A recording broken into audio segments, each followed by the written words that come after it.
Si potrà pagare negli uffici del settore politiche finanziarie, bilanci e tributi di via Wagner dal 29 maggio al 16 giugno 2014, dal lunedì al venerdì, tutte le mattine e al martedì e giovedì anche nelle ore pomeridiane. Per chi non vuole avere sorprese è possibile anche effettuare un calcolo online sul sito del comune di Sassari.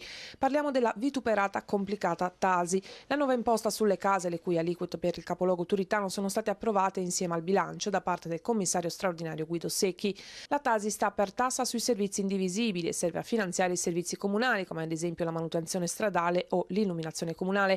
È una delle tre parti in cui è divisa la cosiddetta IUC, l'imposta unica comunale. Le altre due sono la Tari, la tassa sui rifiuti, e l'eventuale IMU su immobili diversi dalla prima casa di proprietà, che resta comunque in vigore, uffici, negozi, capannoni. Come l'IMU, la Tasi si calcola sulla base imponibile della rendita catastale della prima casa di proprietà, il prodotto fra l'ampiezza della casa e una tariffa calcolata dall'Agenzia del Territorio che varia da comune a comune. A Sassari l'aliquota del 2 per 1000 per abitazioni principali, stessa cifra per l'agro, 1,5 per 1000 per tutti gli altri immobili e l'1 per 1000 per i fabbricati rurali ad uso strumentale.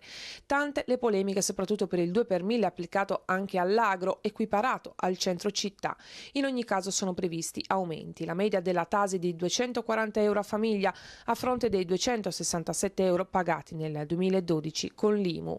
A Sassari si pagheranno 28 euro in più rispetto alla vecchia tassa, esempio opposto in Sardegna a Cagliari, dove invece ci sarà una riduzione di 85 euro. Molti comuni sardi non sono riusciti ad approvare le delibere entro la data stabilita del 23 maggio e dunque a Olbia o Nuoro Oristano la tassa sarà pagata a settembre.